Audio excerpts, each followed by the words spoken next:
Nagsisimula na akong maglaba. Binasa ko lang po. Tapos doon naman po yung aking mga alaga, ang aking nanay. Tapos ayan po ang aking baby kulot. Nanonood naman po siya ng TV.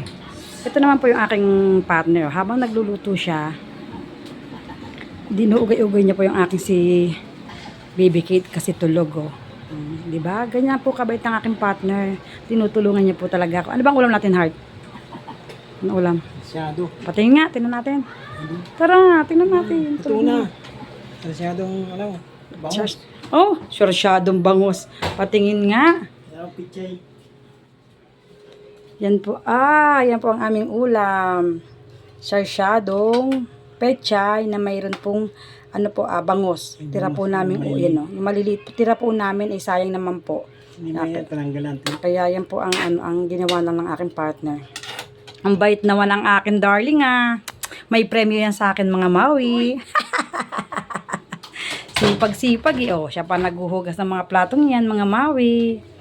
Mamaya na daw pagkakakain na kami para isang hugas na lang.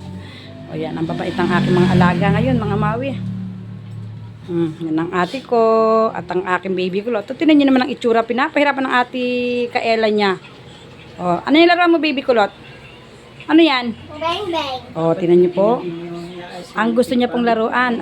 Alam niyo po anong mga gusto niya laruan? Bola, baril-barilan, at saka po yung gloves ng boxing. Tamo. Nagpa-practice na po siya. Tingnan niyo naman po, mga Maui. Hindi ko malaman talaga kung yan babae o lalaki. Baby, ano ka ba? Babae, lalaki? Lalaki ka? Ano? Babae? Babae, ba't may beng-beng ka? Ba't may baril-barilan ka? Hindi, maming baby. Ayabobo. Ano? Ayabobo. Binili ni Mami yan para sa'yo? Wow, ano sabi mo kay Mami? Thank you. Bulol pa po magsalita yan. Mag-aapat na taon na po yan. Uy, sasayaw Sige nga. Ata mo naman po yung ate ko. Nagtitiktok Ate, harap ka dito, ate. Harap. Nahihiya naman ang ate ko Magaling pong mag-tiktok yung ate kong yan. Si ate Kaela. Ito rin po si baby kulot marunong. Sige nga, sample.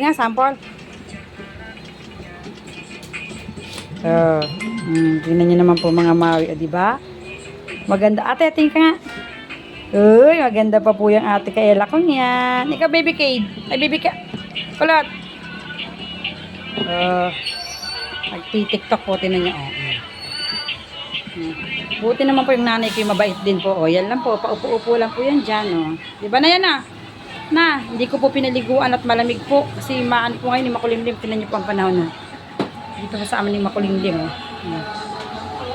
Kaya po hindi ko na pinapinaliguan ng nanay ko. Nilinisan ko na lang po yan. Ano ba yan? Sobrang lakas ng ulan talaga. Ang gagawin ko din. Buti na lang po at nandito ang aking partner. Ayun, tinignan niya po sa bubong ko anong gagawin. Kung sa gutter po ba, kung barado yung gutter. Grabe naman. Ngayon lang po kasi nangyari yun. Ngayon lang po biglang lakas ng ulan. Samantalang nung nakaraang taon naman po, hindi naman po ganyan bumaha sa amin, sa kwarto. Ngayon po, siguro po dahil sa sobrang lakas ng ulan.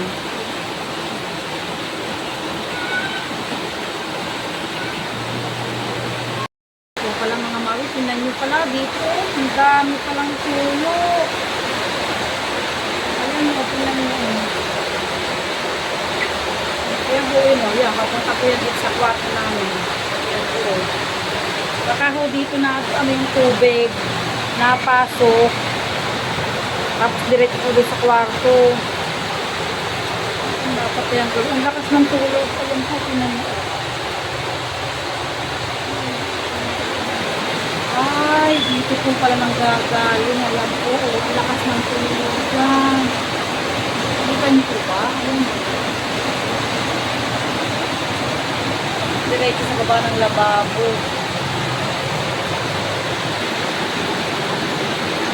Saan po nang gagaling yan? Kasi ilalim ng lababo namin. Tignan niyo naman po, mga Maui. Sobrang lakas po talaga ng ulan dito sa amin ngayon. Bahana. Ayan po.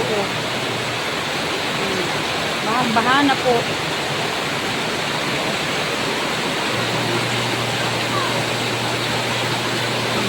titingnan ko nga po doon sa lababo namin kung doon ang gagaling yung tubig galing doon sa kwarto namin.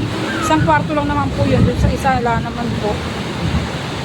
Yung mga mawi, sobrang lakas ng ulan, ayan po, yung kabilang kwarto namin, ayan o. Oh. Yung tubig, o hindi po namin alam kung saan ang galing, o yun na. Sobrang lakas po ng ulan, ayan, tinan niyo po o. O. Kita niyo po kayo ng tubig, o, nandito na o. Saan galing yung tubig na yan, o. Sobrang lakas kasi ng ulan talaga dito sa amin ngayon.